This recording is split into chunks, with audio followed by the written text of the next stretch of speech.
Next category, parenting approaches and discipline. All right. And people mix up those two words, punishment and discipline, often, right? Because punishment is really about making the kid feel some kind of pain so that they don't repeat the thing. But discipline is about teaching. It comes from the word to disciple, to teach. And so I think parents need to remember that punishment and discipline are not the same. Okay, all right. How do you know when stepping in helps and when it actually hurts their growth? Like that question. How do you know when stepping in helps and when it actually hurts their growth?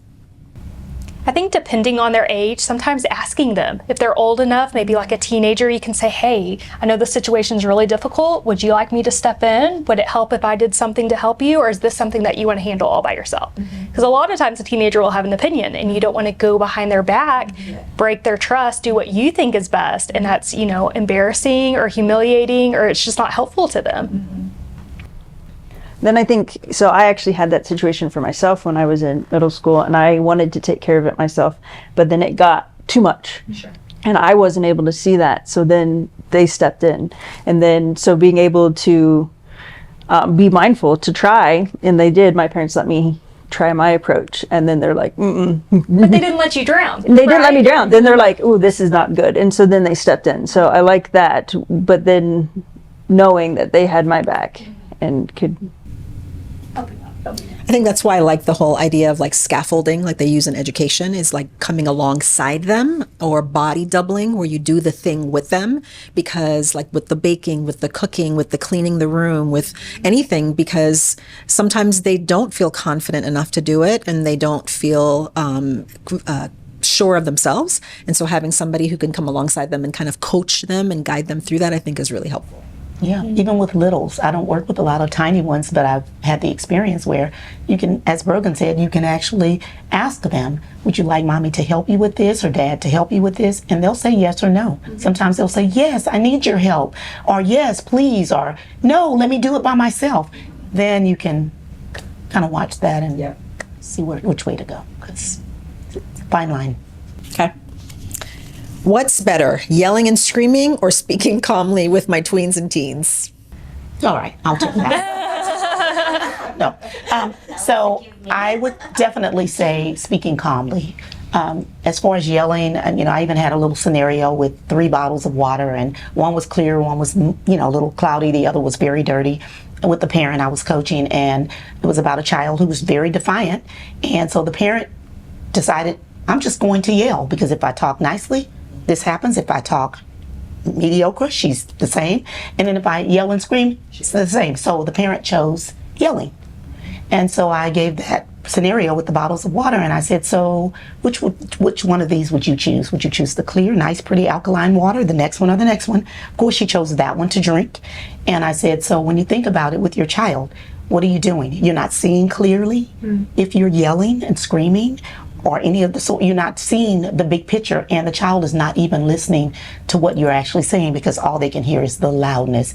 And so this same parent tried it a little differently. I said, so think about choosing the better way versus the other and see if it works. And the last report was it was working, because she felt like it's not going to work either way I go. Well, then why not just choose the better way? Because you certainly would not choose that muddy water to drink. So I think the regular voice.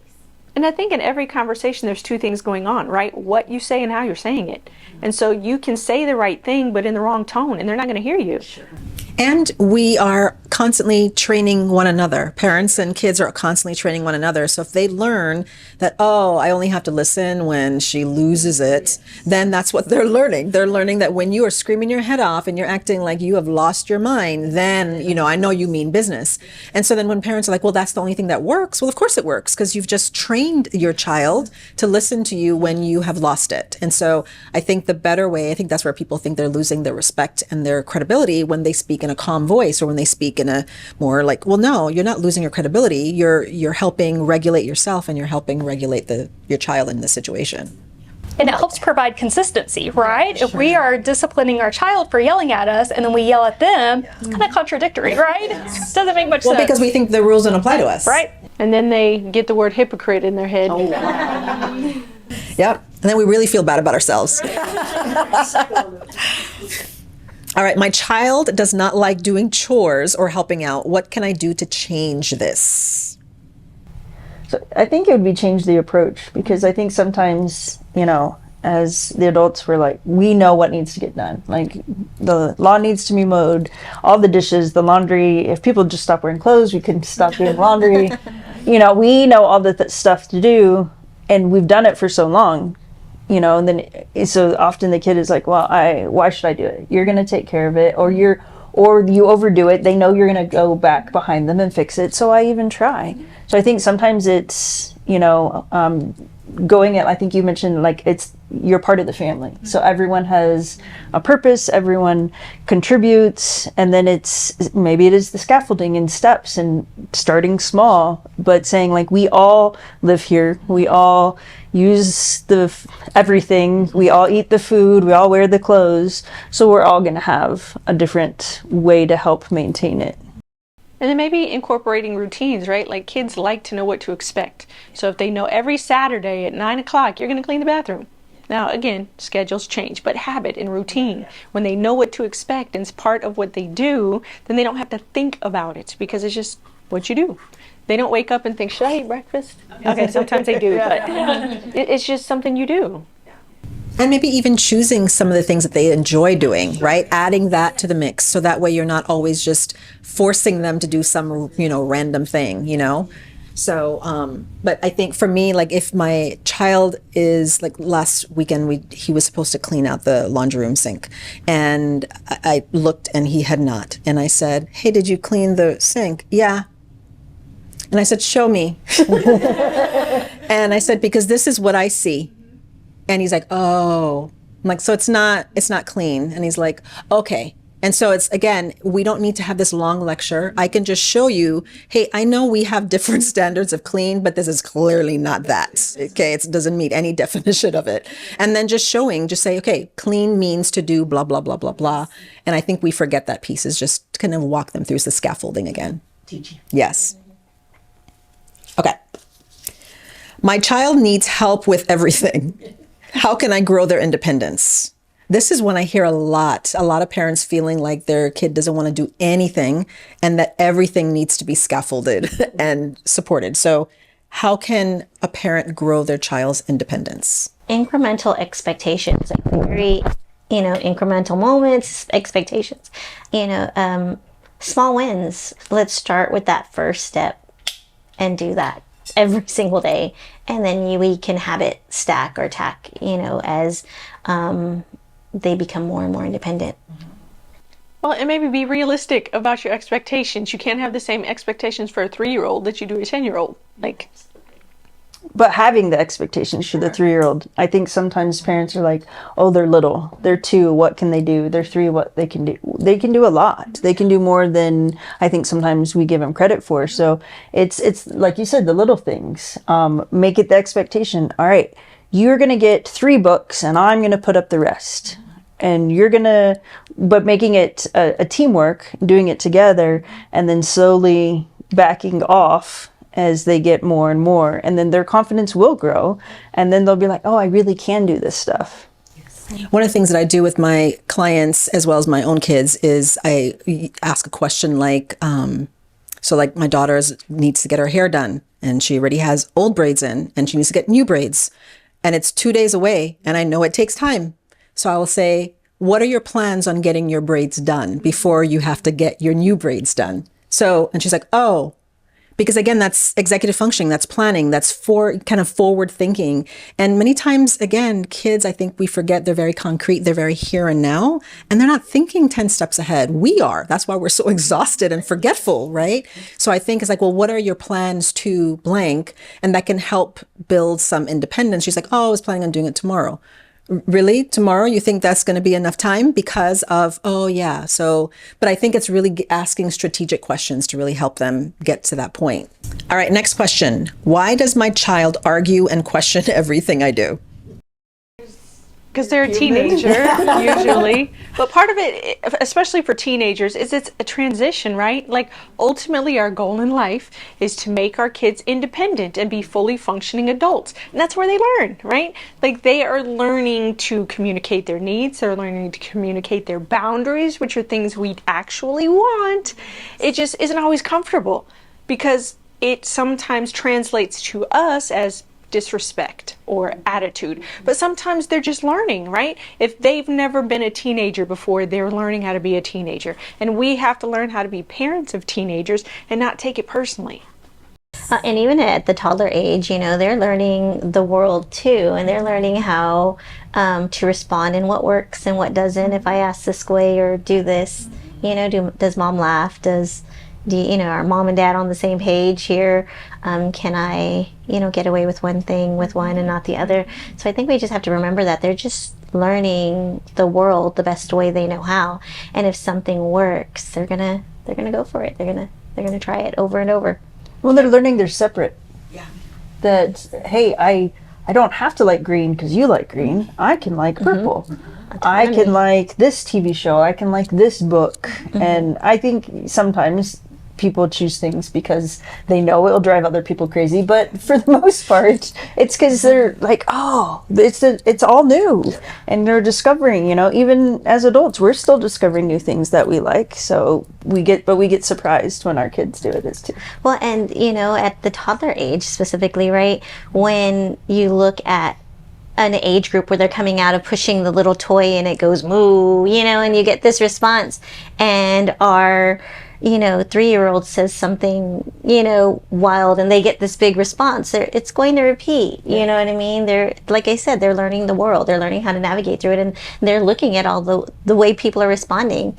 And so I see that too, where tweens go into the teenage years and they start to have values and beliefs and ideas and career goals and all these things that are different from the way they were raised. And parents can get very offended by that because they're like, well, I didn't raise you that way. I didn't raise you to think that way. That's not what we believe. And like, well, but they don't have to. Like, you've hopefully raised them to be a person who can think for themselves, who can go out into the world, who could stand up for what they believe. And it might be very different from yours. And I think that's one of the hardest things for parents, because it's like, this is like this outlier person that doesn't look like us. Like, well, that's okay. It's okay that they look that way. It's okay.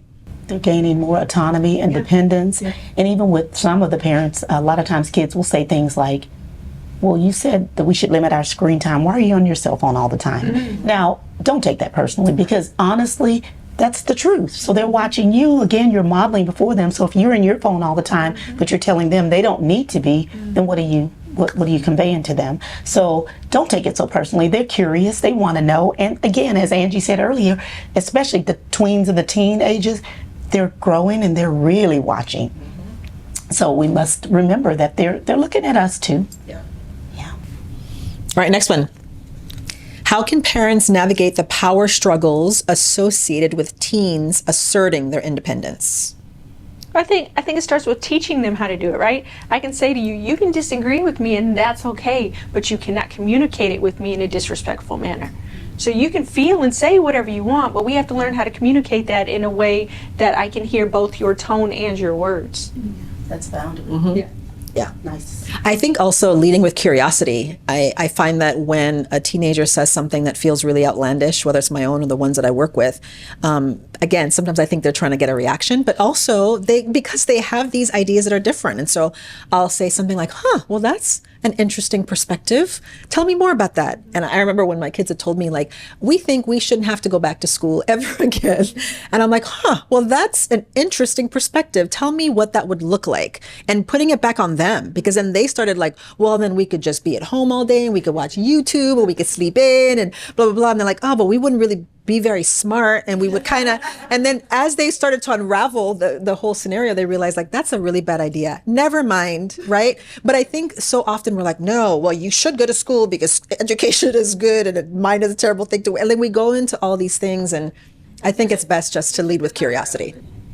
All right. What are some ways that parents can model self-regulation for their kids? I mean, even with my own, I can say, I feel myself being defensive right now. Just give me a second to go walk away, and then we can continue this conversation. Because just by the nature of conversations and people, like, your feelings are your feelings. Like, you can't control what you feel, but you can control how you respond to it. And so just starting simple.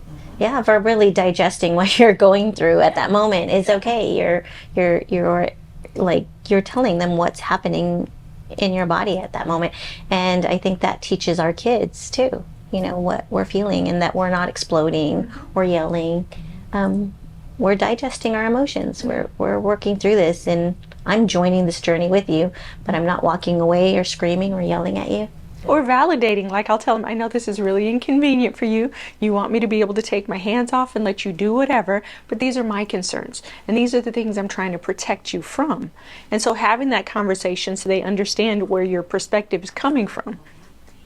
I think when we verbally digest it, right, when we tell them what's happening, we're taking them along that journey. And a lot of times as parents, we're doing it in our heads.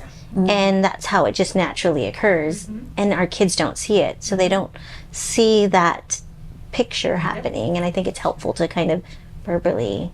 Yeah, I think saying it out loud, and I'll do that with my kids, is where I'm like, you know, I'm having a really off day, or I feel really moody, or I feel exhausted, or I need time to myself, or Dad and I are going to go for a walk, which is really our rage walk, you know. And so, like, we be able to express that, because I think they need to understand, like, I think like you said, parents do a lot of that stuff internally. So I'll coach parents to say that when you are going through something, I want you to verbalize it. I want you to have your kids hear you. Like, oh man, this is rough. I was supposed to cook dinner and now I don't have any of the ingredients I need. That's so frustrating, you know, to be able to express that out loud.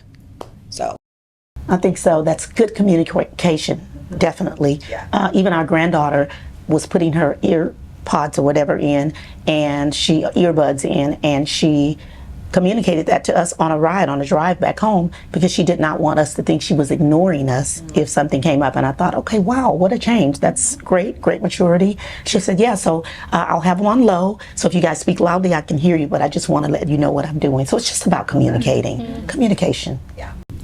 On both sides. Yes. Yeah. How do I rebuild trust with my children when the trust bond has been broken? I think acknowledging it, like, depending the age, like, you wouldn't set your 3-year-old, all right, honey, I know our trust has been broken, but if they're older, I think you can actually have that conversation, and, you know, whatever the reason was that on your end that did, like, apologize. Like, I take responsibility, and then let them know, like, I will do my best to earn it back. Like, make sure that, I think sometimes adults and parents think that it's a given. I'm the adult. I should have the respect. You should give me the trust. But it's not. It's earned. And so letting them know, like, I'm gonna do my best. Keep in an age appropriate way. Ask them to help keep you accountable. You know, and ask them, what ways can I do? Like, just ask them, what do I need to do to rebuild the trust? I think that's a really good. Yeah. And I think when a child breaks trust with a parent, of course it's going to take some time to rebuild that trust. But what I'm seeing often is parents sometimes take that to the extreme, and it's not achievable. The child feels defeated, the teenager feels defeated, because they're like, I'm never going to earn my parents' trust back.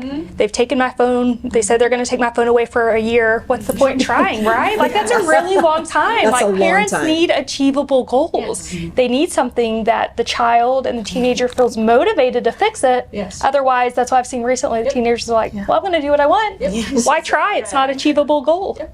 Out of reach. And I think apologizing, like, I think parents forget you can apologize. When I was 12, I was in 7th grade, and at that point I still loved school, and we had a substitute teacher who was teaching math, and she was terrible. She shouldn't have been teaching math. She was actually the librarian. And all of us were complaining that we don't understand this. Parents did not believe us. My mom didn't believe us. And we all failed and then had to take summer school. And so the parents had to pay for school and summer school. And that's when they realized, oh, our kids were telling the truth. And I was really angry, and it really broke my trust in terms of, like, feeling like I could express something and then be believed. And my mom apologized. I'm really sorry that I didn't believe you.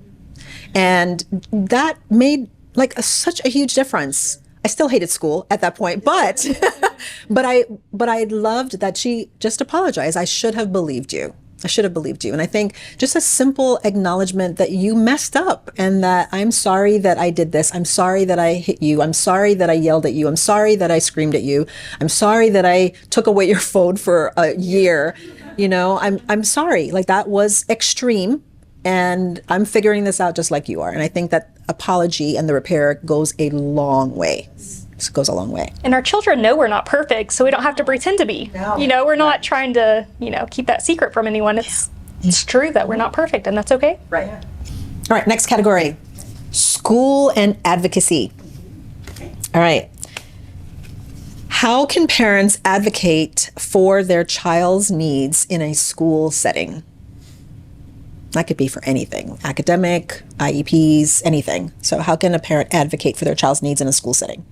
Oh, I'm still working in a high school, and one of the things that on the employee side of it, sometimes it's overwhelming, but on the parent side, I always tell them, never be afraid to advocate for your kid. If you want to be mama bear and you want to be whatever, never apologize, because this is your baby and this is what's important. And if you don't say it, we don't know. So ask for what you want, when you want it, how you want it. You may not get it, but communicate with the teacher. Say, this is my concern, this is what I see, this is what I'm requesting. But be specific and realistic, right? Because there's going to be a lot of things we can do and a lot of things we can't do. But if you bring it up and say, this is what I need, this is what I see, can we work together? Without accusation would be preferable, then that would be great. Yeah, and I think definitely believing your child. Advocating for them, talking about like what is it that they need to be successful, and working with the teacher, knowing that they're doing the best that they can in this system, depending on the kind of system that they're in and the support that they get. And I really think that listening to your child, keeping a record of things that are going on, and being able to speak on their behalf, and helping your child advocate for themselves as they get older too, so that as they're into junior high and high school, that teaching them how to advocate for themselves as well too. All right, next one. What does ADHD really look like, and how does it show up at home, at school, and with friends? One of my favorites. Okay, I'm going to start. So ADHD, I think people need to understand that there's 3 types. There's ADHD inattentive type, which used to be called ADD, ADHD hyperactive impulsive type, and ADHD combined type. Okay, so ADHD inattentive type is the one where people like squirrel and they can't focus on conversations. They're in la la land. It's often misdiagnosed or missed for a very long time. It often shows up with girls. It looks often like anxiety. The ADHD hyperactive impulsive type typically shows up in boys, but that's the one that gets noticed because they're disruptive, they're interrupting conversations, they're getting out of their seat, they're talking out of turn, they don't know how to take turns in games or interactions. And then the combined type are the 2 of them. And it has to show up in school and at home, or 2 or more settings, and it has to cause significant impairment. So when people say, oh, this is a trend, ADHD is not a trend. It's been around since like 1901. It's been studied for over a century, and it's something that has been well documented. So it is not a trend. So that's kind of like how it shows up. I think one of the biggest things too is that they tend to be about 30% younger than their same age peers developmentally. So they often look about 2 to 3 years younger. So if you have a 13-year-old, maybe they look more like a 10-year-old. And so you're expecting, or a 16-year-old who should be driving, but they more like a 13-year-old, which you probably wouldn't trust a 13-year-old behind the wheel of a car. So being able to understand all that stuff too. So that's kind of like the overall, it's not just an attention disorder, it's a dysregulation disorder, executive functioning dysregulation disorder, right? So all the different executive functions, different ones depending on the child, will look different. So if they have poor organization or poor impulse control, poor attention, all of those kinds of things can show up because it's an executive functioning issue. So how do you all see it showing up at home, at school, with friends? What do you all notice when you work with kids and families? I think in the toddler age group, I see a lot of, oh, I know. And so it's like you can't get through like a set of instructions, and they think they know, and I always have to say, I know you think you know, but let me finish all the way through. And so I'm really good at using my hands during these sessions, because they're also a cue to kind of help them slow down. But I see a lot of, I know. Impulsivity, reactive, struggles with emotional regulation, body engine struggles. They have a hard time sitting, having friends. They either want to over control or play alone. I also noticed that they wet the bed longer than other kids because of the dysregulation issue, right? I think people need to remember it's a dysregulation of all their systems. So they tend to wet the bed later than other kids. Right, and sometimes it'll happen during the middle of the day. It's not only at night. It can happen during playtime, not wanting to stop playing. Right. And I think for some of them that I've worked with, they feel like, what's wrong with me? Because they're like, my friends can sit and do this, and not all of them, but they're like, they know something's different. Like they're processing, or it takes them longer to do something, or they have more struggles, and so then they feel like something's wrong, but they don't have the words to describe. They're just, I can't do that. And then it can show up in friendships because they don't know how to maintain them or communicate. How maybe a peer their age is doing, or because they present younger than the ones who are their age are like, well, you're too young, I don't want to do it. So then they feel at a loss because they're struggling in every aspect. Then often they're getting in trouble for struggling, whether it's at home or at school or at sports or whatever. Or maybe one of those areas they're not struggling, but they are at the other places. So then that gets thrown in their face. Well, you can pay attention at baseball. Why can't you pay attention here? You can pay attention at this. So why can't you do that? And then kind of like they give up, like your kid with the phone. They're like, well, why try? Well, and then there's also, many of them are unaware. Yes. I'll never forget this time we had a team meeting, Dr. Lockhart, and we built a collage of our vision, right, our vision board. And there was this monster, I can't remember, somebody had, and he was on a swing, and he was like, enjoying his time on the swing, and he was a monster. And all these kids were like kind of running across the street, the picture, and he had no idea he was a monster.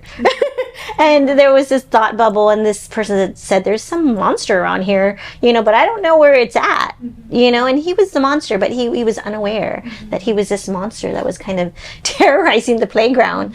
But I think a lot of times there's a lot of strength and niches in these kids who have ADHD. They just haven't found it yet.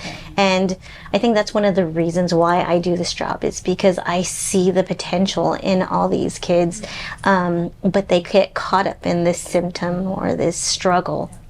And I think that's something And I think that's important to point out that ADHD, although we always see it from a deficit model, that there's a lot of strengths. Like, I love working with them so much because they're very creative.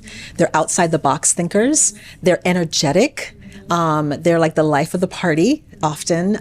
They can be very detail oriented, depending on where they are in terms of the type of ADHD. So there's a lot of really cool traits about them that I think we need to tap into. And if we can help build their executive function skills, because they are skills, then we can actually help them too. And then it builds their confidence, because as their skills build, then they're like, oh, I do have these superpowers. I am able to do all of this, or do it differently. It doesn't have to be your way. I can figure out this, or I can uncover something that no one ever thought of before, and that's okay. Yeah. Mm-hmm.